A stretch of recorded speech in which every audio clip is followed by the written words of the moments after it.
Lampu jalan sering mati, apakah bisa diperbaiki?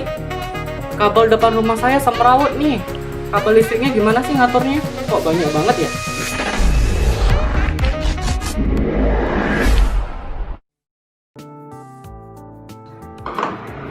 Semoga nggak susah-susah ya.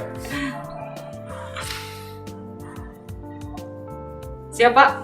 Siap.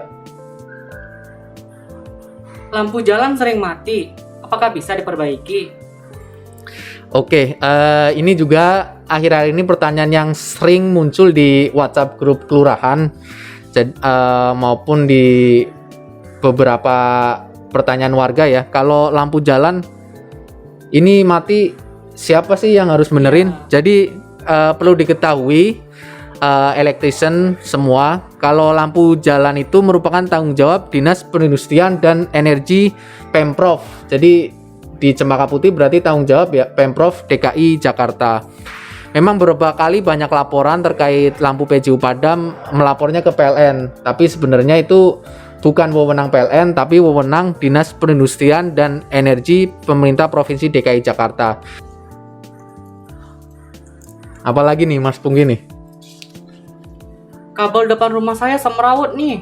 Kabel listriknya gimana sih ngaturnya? Kok banyak banget ya?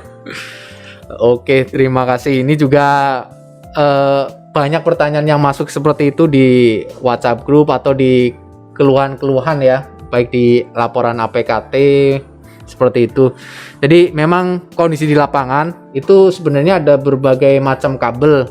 Kalau kita lihat di tiang-tiang ya yang ada. Jadi ada kabel PLN, ada kabel telemedia atau telekomunikasi.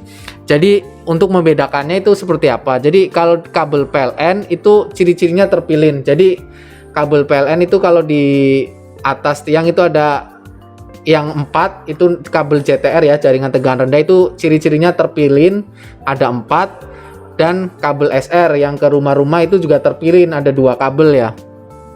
Kalau kabel telemedia atau telekomunikasi itu kabelnya lurus 1, itu kabel fiber optik, itu kabel telemedia atau telekomunikasi. Seperti itu untuk membedakannya. Insya Allah kita jamin kabel-kabel PLN sudah kita mulai benahi ya, jadi sudah tertata rapi seperti itu. Berarti cara membedakannya dilihat dari bentuk fisiknya, Pak ya? Kalau Betul. dari kabel PLN itu Berpilin. satu. Ya, berpilin ada 4 kabel dan 2 kabel. Kalau kabel media itu lurus 1. Yang banyak kita temui sih setelah kita cek memang keluhannya itu ternyata kabel telemedia seperti itu. Baik.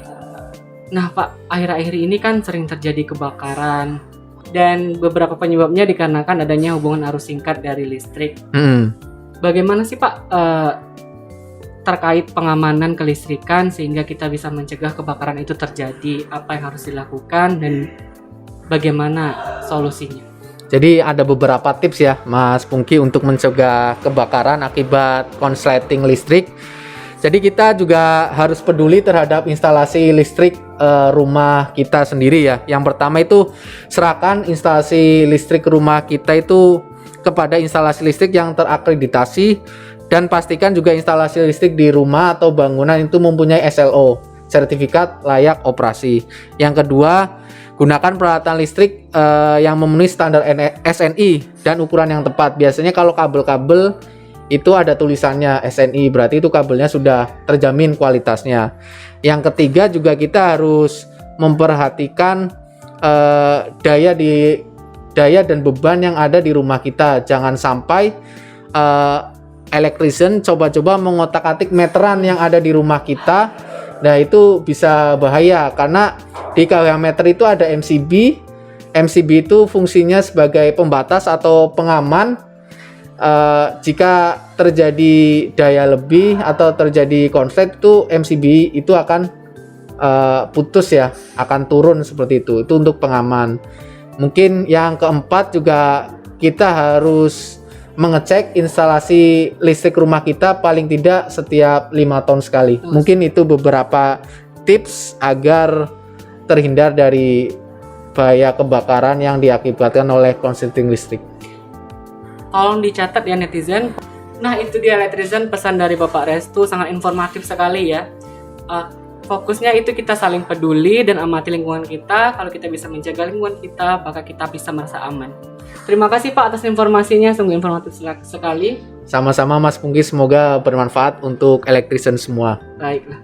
Itu dia episode kita kali ini netizen. Jangan lupa saksikan podcast kita di Lightside episode selanjutnya. Sampai jumpa. Terima kasih.